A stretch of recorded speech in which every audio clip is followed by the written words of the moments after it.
Oke. Bismillahirrahmanirrahim. Assalamualaikum warahmatullahi wabarakatuh. Waalaikumsalam warahmatullahi wabarakatuh. Kayaknya baru satu orang yang jawab salam saya, yang lain bisa open mic ya, atau bisa juga open cam biar ada interaksi di antara kita. Anjay. Astagfirullahaladzim. Waalaikumsalam warahmatullahi wabarakatuh. Terima kasih Kak Febrian Rizky. Yang lain, Assalamualaikum warahmatullahi wabarakatuh. Oh, jawabnya ada yang di chat ya. Oke, nggak apa-apa. Saya izin share screen saya.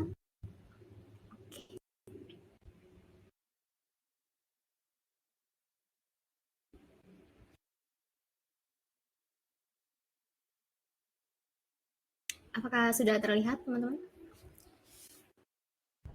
Sudah Kak, sudah.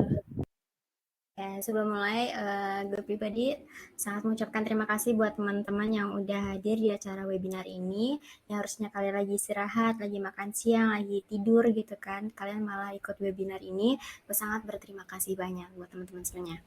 Oke, sebelumnya gimana kabar teman-teman? Apakah sehat semuanya? Tidak. Kenapa enggak nih? Galau ya? Enggak galau sih, cuma ada trouble dikit doang. Semoga trouble-nya cepat selesai dan semoga kalian sehat-sehat semuanya. Saya juga sehat, alhamdulillah. Di luar cuacanya lagi panas, tapi semoga tidak menghalangi kegiatan pada hari ini dan kegiatan kalian semuanya. Oke, di sini oh di situ mendung. Oke, semoga mendung belum tentu hujan ya Kak. Oke, di sini gue mengadakan sebuah webinar mengenai tentang public speaking untuk pemula, khususnya tips untuk mengembangkan kepercayaan diri dalam berbicara. Nah, serta bagaimana caranya mengatasi rintangan mental dan emosional di depan umum. Oke, sebelumnya kenalin dulu nih. Nama gue Novita Rahmadani, kalian bisa manggil gue Nobi. Buat teman-teman MSIB gitu yang di grup suka manggil gue Mas atau Bang, kalian sungguh keterlaluan karena sebenarnya saya cewek gitu kan ya. Jadi tolong panggil sesuai dengan gendernya gitu kan, jangan panggil Mas lagi. Tempat tanggal lahirnya ada di Tegal, 24 November 2021, sekarang tinggal di Jakarta Selatan. Instagramnya @nobi, B-nya 3, I-nya 5. Silahkan dicari dan di follow. WhatsAppnya 0838 399 1000. Nah, sekarang gue menempuh pendidikan di Sekolah Tinggi Teknologi Terpadu Nurul Fikri dari angkatan 2020 sampai sekarang. Untuk riwayat organisasinya, gue pernah menjabat sebagai staf sosial masyarakat BEM STTNF 2021 dan periode selanjutnya gue menjabat sebagai Menteri Sosial Masyarakat BEM STTNF 2022. Oke, sekarang kita masuk materi. Mungkin teman-teman juga udah tahu nih public speaking itu apa, tapi kali ini gue akan memperdalam apa itu public speaking. Nah, public speaking itu adalah kemampuan seseorang untuk berbicara atau menyampaikan informasi atau pesan secara lisan kepada publik atau di hadapan orang banyak gitu. Nah, biasanya public speaking ini bisa kalian temui pada saat presentasi, seminar, atau webinar yang sedang kita lakukan ini, di konferensi ataupun dimanapun itu. Nah, terus kenapa sih kita harus belajar public speaking? Sebenarnya public speaking ini bukan kebutuhan utama nih dalam kehidupan kita. Banyak banget kerjaan yang nggak harus punya public speaking. Contohnya programmer, data scientist, penari, pelukis. Nah, kerjaan-kerjaan ini tuh nggak perlu yang namanya public speaking. Tapi kenapa kita harus punya public speaking? Karena ini adalah kemampuan tambahan buat kita untuk menunjang atau untuk tinggi gitu value di dalam diri kita gitu. Jadi penting banget buat kalian untuk belajar public speaking. Nah, ada yang kenal dengan tokoh-tokoh 3 ini? Bisa disebutkan?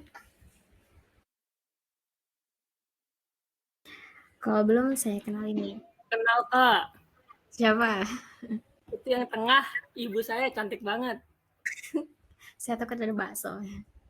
Megacha. Enggak. Oke, yang pertama ada Dr. Zakir Naik. Mungkin teman-teman juga udah kenal. Beliau ini seseorang yang punya kemampuan public speaking yang sangat bagus di bidang dakwah gitu ya. Beliau berdakwah dengan punya kemampuan ini untuk menyampaikan ayat-ayat suci Al-Quran ataupun ayat-ayat dari kitab lain sehingga bisa dipahami oleh umatnya atau umat dari agama lain gitu. Yang kedua, tentu saja kita sudah mengenal ini ya, karena beliau sangat terkenal gitu di Indonesia. Beliau Megawati Soekarno Putri. Beliau ini merupakan ketua umum dari sebuah partai besar di Indonesia gitu. Nah, beliau ini juga mempunyai kemampuan public speaking karena beliau juga berbicara di depan orang banyak gitu, di depan anggotanya, di depan banyak pejabat gitu. Dan yang terakhir ada Mbak Najwa Shihab. Nah, beliau ini merupakan seorang presenter dan motivator gitu. Beliau juga mempunyai kemampuan public speaking yang bagus sehingga kata-katanya itu bisa dipahami oleh audiens dan bisa memotivasi orang banyak. Gitu. Nah, menurut Brian Tracy, kenapa kita harus belajar public speaking? Karena communication is a skill that you can learn. It's like riding a bicycle or typing. If you're willing to work at it, you can really improve the quality of every part of your life. Komunikasi itu adalah skill yang bisa kalian pelajari. Itu bisa seperti mengendarai sepeda ataupun mengetik. Nah, kalau kalian bersedia untuk belajar itu bisa meningkatkan atau kalian bisa improve nih dalam setiap kegiatan kalian di kehidupan gitu. Jadi penting banget kalian harus belajar public speaking. Oke, kenapa? Lalu bagaimana membuahkan kemampuan public speaking?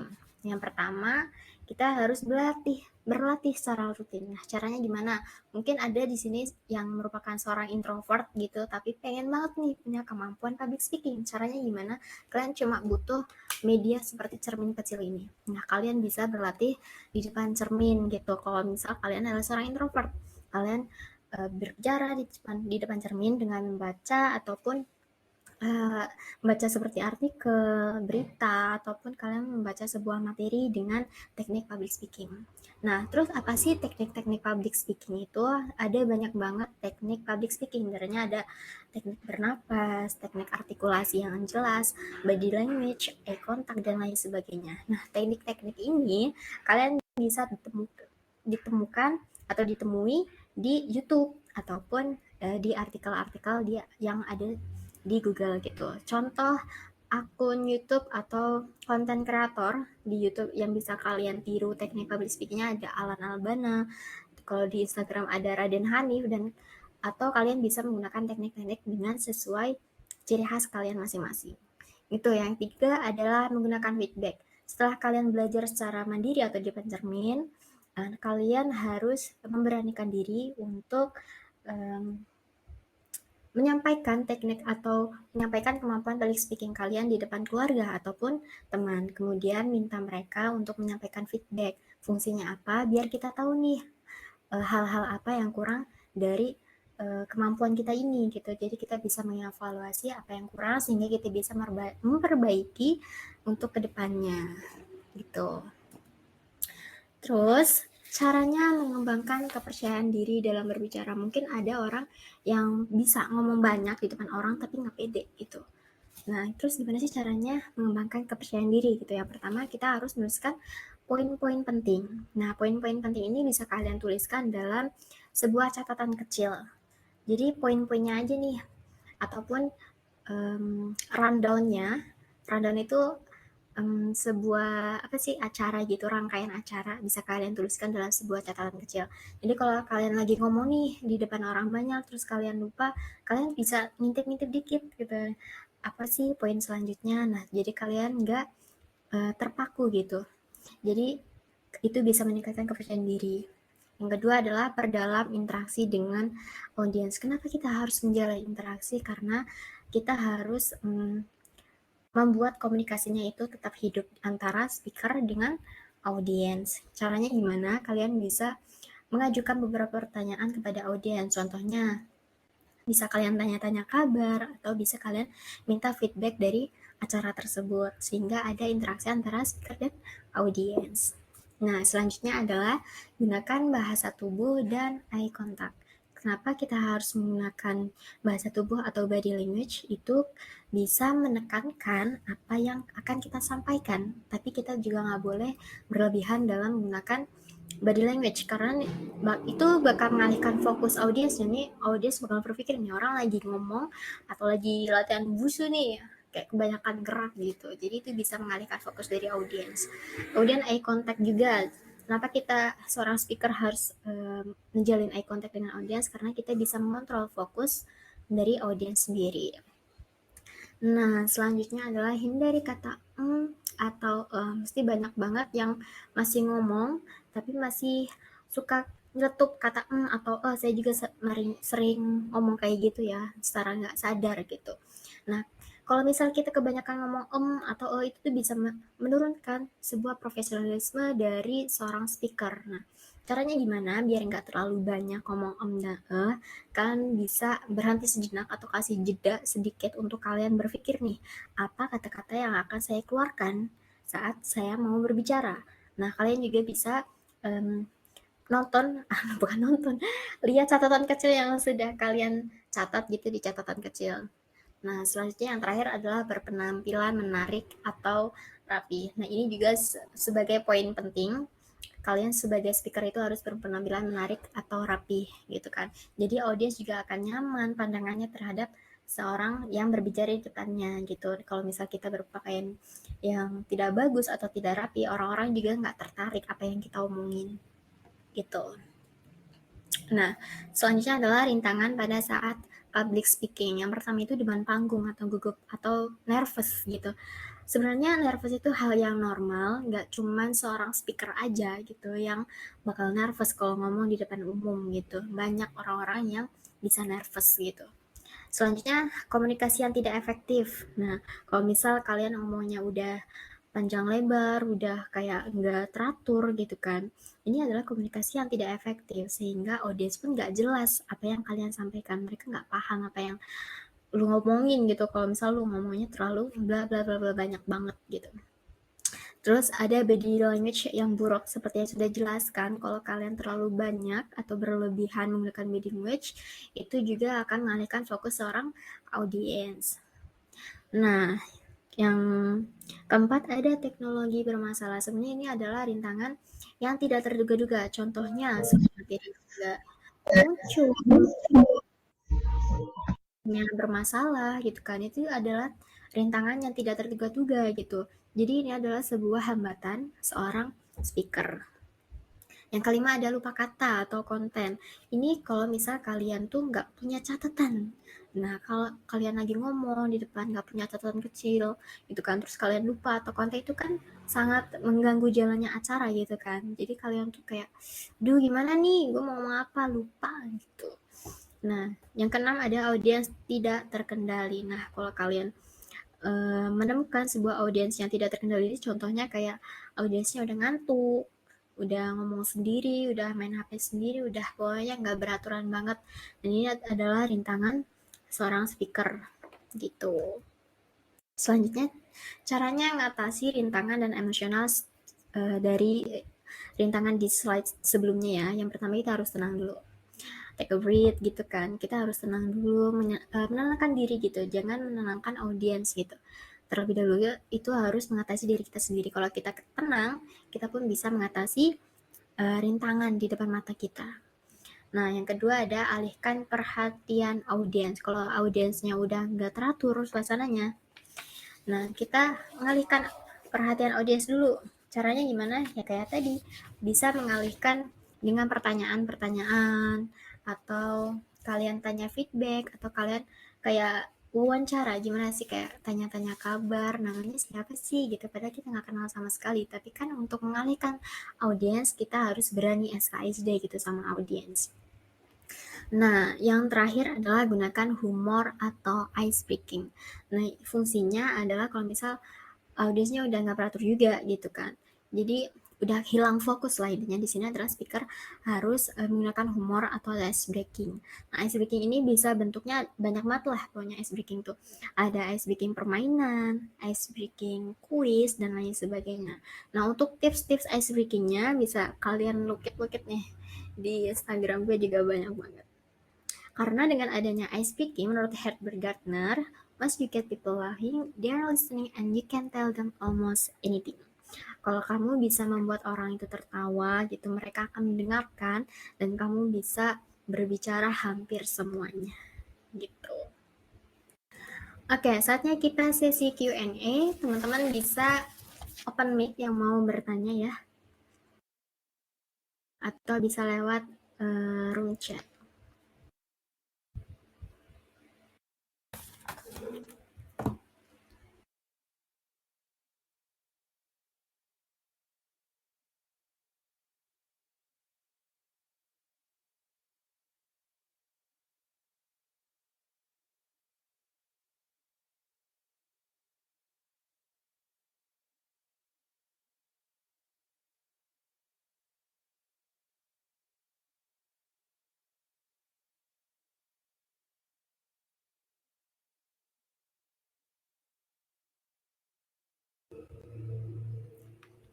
Baik teman-teman, ada yang mau bertanya?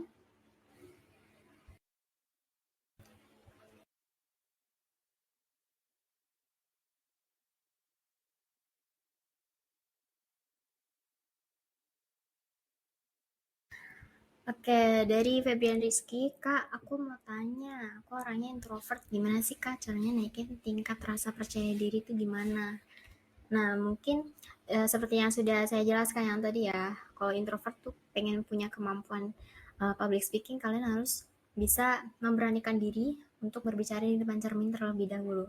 Kalian cuman pakai cermin aja, kalian bisa memulai untuk belajar public speaking.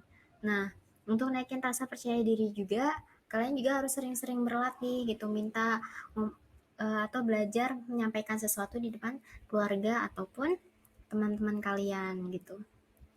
Nah itu terus kalian minta feedback ke orang-orang yang sudah mendengarkan, apa sih yang kurang dari yang gue omongin, apa sih yang kurang dari apa yang gue sampaikan gitu. Jadi kalian bisa dapat evaluasi dari itu. Gitu ya Rizky. Dari Marcos Glendra, siang Mbak, mau nanya iya, siang kembali. Bagaimana cara seorang introvert untuk bisa tampil public speaking di mana gaya berbicaranya seperti kikuk terbata-bata kalau ngomong seperti abis kena maki customer. Nah, ini fungsinya sebuah catatan kecil gitu kan. Kalau introvert mungkin saya juga nggak bisa merekomendasikan public speaking seperti apa, karena seorang introvert pun punya ciri khasnya tersendiri gitu kan. Jadi kalian harus belajar dengan ciri khasnya sendiri gitu. Nah, biar pede gitu tampil di publik gitu kan. Ya kalian siapin aja catatan-catatan kecil gitu kan, biar kalau misal kalian kikuk pas ngomong nih atau kalian lupa konten, nah kalian bisa lihat-lihat di catatan kecil yang sudah kalian siapkan gitu.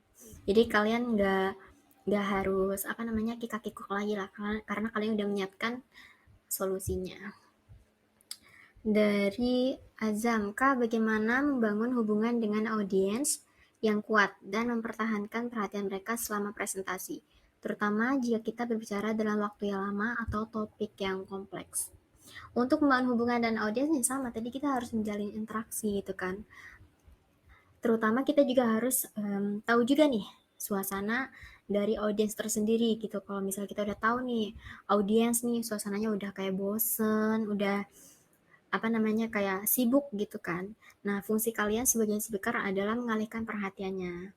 Gitu. Bisa kalian stop dulu materinya gitu kan. Bisa kalian main dulu gitu kayak tadi mengajukan ice breaking atau mengajukan pertanyaan gitu.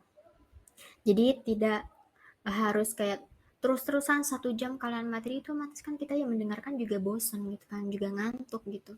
Dan ini adalah fungsi speaker, bagaimana caranya membangun interaksi. Dari Kak Alam, kenapa kalau berdiri di depan publik pasti tremor? Bagaimana mengatasi tremor itu? Nah, sebenarnya tremor ini juga wajar ya, namanya nervous gitu kan, berbicara di depan umum gitu. Nah, terus gimana caranya mengatasi tremor? Tadi sudah dijelaskan, kita harus tenang terlebih dahulu gitu kan, tarik nafas panjang gitu kan, jangan lupa dikeluarin, jangan ditahan gitu kan. Yang ada kita pingsan. Oke, jangan lupa gitu kan dikeluarkan nafasnya, dan itu karena itu bisa memperlambat detak jantung kita dan mengurangi rasa cemas gitu. Jadi harus tenang terlebih dahulu. Gitu Kak Alam. Selanjutnya ada dari Dimas, izin tanya, cara mengatasi salting ketika presentasi di depan banyak audiens itu kayak mana? Sebenarnya kalau tremor wajar ya, tapi kalau salting kayaknya saya juga nggak pernah salting sih. Saltingnya itu kayak gimana dulu nih? Sebenarnya sama sih, mungkin cara mengatasinya juga sama kalau misalnya kita lagi nervous gitu. Harus tenang terlebih dahulu gitu. Jadi kita harus membuat situasi diri kita itu tenang dulu gitu. Jadi nggak terpengaruh sama audiens. Justru harusnya audiens yang terpengaruh dengan kita gitu. Jadi harus tenang sih. Oke, next. Dari Burhanuddin Yusuf, mau nanya Kak, apa yang bisa dilakukan untuk membuat presentasi lebih interaktif dan memperkuat keterlibatan audiens? Nah, sebenarnya ada banyak jenis-jenis presentasi ya yang bisa kita buat gitu, buat interaksi sama audiens. Contohnya kan ada presentasi bergerak, ada presentasi audio gitu, ada presentasi suara gitu, nggak cuman presentasi teks aja. Jadi kayak kita aja nih yang ngomong, tapi audiens hanya bisa membaca. Ada banyak banget presentasi jenis audio dan video gitu kan, bisa kalian lihat di artikel ataupun di YouTube. Nah, di situ kan ada yang namanya kita harus menjalin interaksi gitu kepada audiens gitu. Contohnya kalau misal ada sebuah video apa gitu kan, ada video karaoke. Nah, itu kan ada interaksi antara speaker dengan audiens untuk bernyanyi gitu. Ataupun kalian bisa menekan ice breaking gitu. Jadi ada ice breaking gerak, ice breaking kelompok, ada ice breaking quiz gitu kan. Itu kan fungsinya untuk menjalin interaksi antara speaker dan audiens. Gitu. Selanjutnya, Kak, bagaimana mengembangkan kemampuan storytelling dan narasi yang kuat dalam presentasi kita, dan bagaimana menerapkan prinsip-prinsip struktur naratif yang efektif? Sebenarnya untuk mengembangkan kemampuan storytelling ini bisa kalian cari apa ya namanya, kayak seseorang tokoh gitu yang suka berbicara di depan orang banyak gitu, ikutin aja ciri khasnya bagaimana, atau kalian juga bisa membuat teks tersendiri gitu kan untuk meningkatkan kemampuan storytellingnya gitu. Jadi yang pertama itu harus tiru dulu sih, lihat, tiru, terus diimplementasikan gitu. Jadi kalian bisa contoh dulu nih, contoh Kak Najwa Shihab, cara dia berbicaranya seperti ini. Kalian ikutin dulu nih cara berbicaranya Kak Najwa Shihab itu seperti apa. Nah, baru kalian bisa mengimplementasikan di kehidupan sehari-hari gitu. Jadi tiruin aja dulu sampai kalian bisa nemu ciri khas kalian sendiri. Kamu nanya bagaimana tipsnya untuk menarik audiens dengan contoh misalkan bagaimana mereka dapat fokus dengan pembicara saat webinar ataupun seminar. Sebenarnya tergantung dari siapa speakernya dan bagaimana speaker itu menyampaikan gitu kan. Kalau misal speakernya kayak ngomong atau irama cara dia berbicaranya itu datar gitu, otomatis kan nggak menarik audiens gitu kan. Tapi kalau misal kalian punya irama yang naik turunnya itu bagus, ya iramanya bagus, artikulasinya jelas, otomatis audiens pun akan senang banget nih buat ngedengerin kalian gitu kan. Terus cara gaya berbicaranya itu kalian banget bisa ngomong apa, suaranya itu bisa gampang banget masuk ke kuping gitu. Nah, itu bisa menarik perhatian audiens. Kemudian dari cara slide presentasinya atau gaya materinya itu sangat masuk banget di kalian gitu. Nah, itu juga bisa menarik perhatiannya. Nah, ada lagi, apakah public speaking ini bisa dipakai misalnya media asrama atau media bisnis? Serta bagaimana cara presentasi atau prospek ketemu dengan minim informasi? Sebenarnya public speaking itu bisa dipelajari oleh siapa saja, kapan aja, dan di mana aja gitu. Seperti yang sudah saya bilang, kemampuan ini tuh sebenarnya adalah kemampuan tambahan buat orang-orang yang mau belajar, dan itu bisa meningkatkan value pada diri kalian sehingga itu bisa menarik orang-orang gitu. Contoh kalau misal lagi mau ngelamar kerja, kalian programmer gitu kan, tapi kalian punya kemampuan public speaking yang bagus untuk presentasi project kalian gitu. Jadi itu bisa menarik sebuah recruitment gitu kan. Jadi wah nih orang punya public speaking yang bagus, aku mau juga nih punya karyawan kayak gini gitu. Jadi sebenarnya public speaking itu bisa dipakai di jenis pekerjaan apapun bagi mereka-mereka yang mau belajar. Terus bagaimana cara presentasi atau prospek ketemu dengan minim informasi?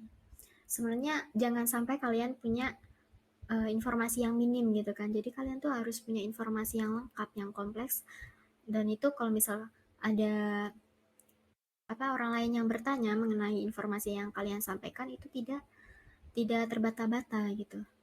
Jadi bisa disampaikan dengan bagus, dengan baik. Seperti itu. Oke, yang lain ada yang mau bertanya lagi atau mau unmix kalian? Silakan.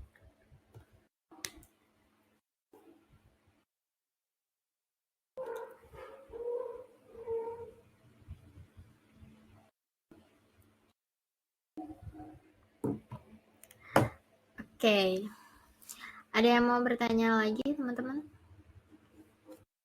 Sebenarnya rintangan utama di dalam public speaking itu, kalau misalnya kita lagi ngisi acara gitu, adalah rintangan yang tidak terduga-duga gitu kan, karena kita nggak punya solusinya. Tapi kita sebagai speaker juga harus tenang terlebih dahulu gitu. Kita harus menyiapkan worst case gitu kan. Apa nih yang bakal terjadi gitu kan. Contohnya kayak tadi mati listrik ataupun slide presentasinya tidak terlihat gitu kan. Nah, gimana caranya kita mengisi kekosongan waktu itu biar acaranya itu tetap hidup sampai selesai.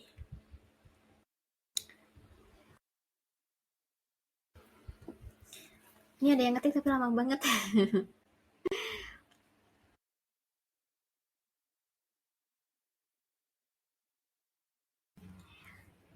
Kem, masih ada yang mau bertanya? Contoh ice breaking itu gimana, Kak? Dan bagaimana implementasinya? Ice breaking itu ada beberapa macam ya. Ada ice breaking quiz, ice breaking gerak, ada ice breaking kelompok. Nah, dan bagaimana implementasinya ya? Kalau misalnya ice breaking quiz, contoh kayak tadi, gimana sih caranya mengembangkan kepercayaan diri? Nah, kalian mau jawab apa gitu? Terus coba saya mau tanya, kalian udah tahu belum public speaking itu apa? Terus apa sih public speaking itu? Nah, itu bisa menjalin interaksi dalam bentuk ice breaking. Terus ice breaking permainan, game.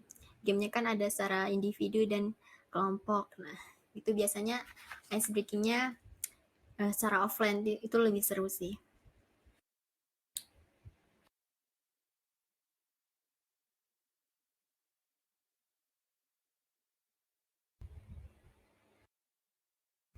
Gitu ya, next. Terima kasih Kak Novita atas jawabannya, sama-sama. Oke, nanti materinya bakal di-share ya,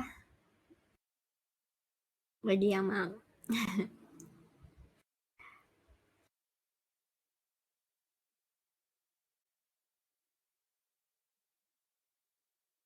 Oke, ada lagi yang mau bertanya?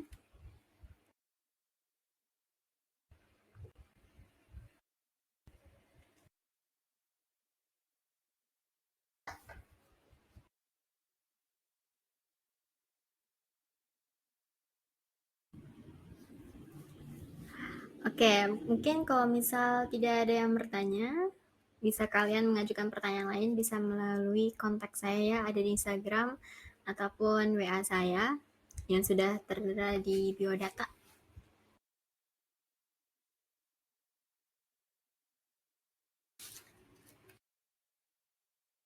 Mau pusreng jam berapa? pusreng. Jadi teman-teman, apakah informasinya bisa kalian terima dengan jelas?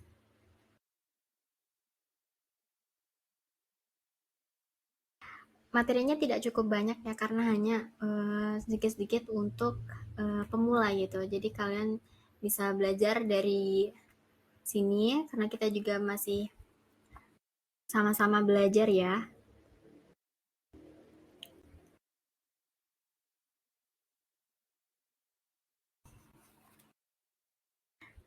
Kak, izin bertanya, demam panggung itu kan wajar. Gimana sih Kak cara benar-benar ngilangin rasa ketakutan itu? Ya, nervous itu wajar, tapi untuk menghilangkan itu kayaknya jam terbang kita harus tinggi dulu ya. Jadi untuk ngilangin itu tuh kita harus sering-sering mungkin ngomong di depan orang banyak gitu. Kalau untuk seperti kita gitu hanya pemula atau kayak jarang banget ngomong di depan umum, nervous itu pasti ada gitu. Karena itu adalah hal yang manusiawi untuk orang-orang yang gugup gitu kan. Tapi untuk menghindari itu bisa. Caranya adalah sering-sering berlatih, harus tenang, menyiapkan catatan kecil untuk kalian tahu nih apa kata-kata selanjutnya yang bakal diomongin gitu. Tapi untuk menghilangkan kayaknya enggak ya, karena itu adalah hal yang manusiawi buat kita semua. Gimana? Ada yang mau bertanya lagi? Teman-teman? Semoga informasinya jelas. Mohon maaf sekali slide-nya tidak banyak karena itu yang bisa saya sampaikan gitu ya, karena saya juga masih belajar dan menyampaikan apa yang saya ketahui aja gitu. Oke, terima kasih. Ada lagi pertanyaan, Kak, bagaimana menggunakan teknologi dan media sosial untuk meningkatkan kemampuan public speaking kita? Dan apa risiko atau tantangan yang mungkin terjadi dalam penggunaannya? Sebenarnya menggunakan teknologi dan media sosial ini untuk public speaking kita tuh nggak ada rintangannya ya, nggak ada risikonya. Karena apa yang kita ambil itu adalah hal-hal yang menurut kita itu public speaking itu bagus gitu. Gitu. Jadi nggak ada sih untuk rintangan dan risikonya. Tapi kita harus selektif juga memilih media sosial itu seperti apa konten-kontennya gitu. Jangan sampai konten-konten yang kita sampaikan atau kita berikan kepada audiens itu adalah konten-konten yang membuat keributan gitu. Walaupun cara menyampaikannya kita adalah cara yang baik gitu. Jadi harus selektif juga konten-kontennya. Gitu ya, teman-teman. Apa ada pertanyaan lagi?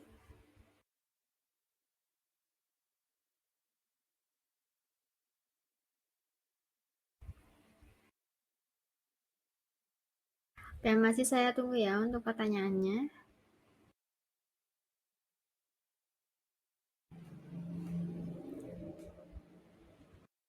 Untuk tips-tips public speaking lainnya bisa kalian lihat di media sosial saya ya. Ada di @nobi. B-nya 3, I-nya 5. Jangan lupa di follow. Oke. Mungkin itu saja ya teman-teman karena tidak ada pertanyaan lagi. Semoga bermanfaat buat teman-teman semuanya. Overall 100/10.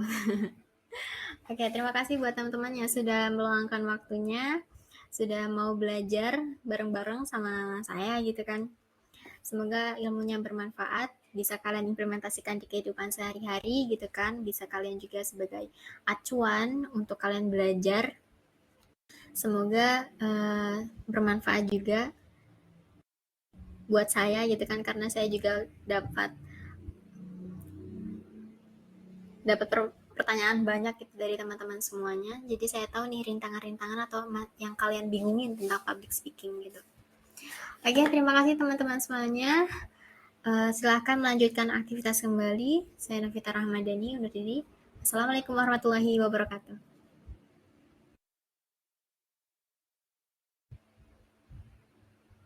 Terima kasih teman-teman semuanya.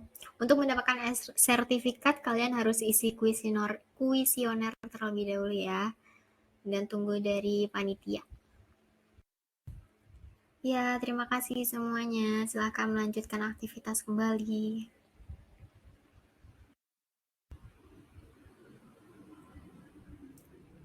Terima kasih. Arigato. Ya, terima kasih semuanya. Silahkan melanjutkan aktivitasnya. Sama-sama.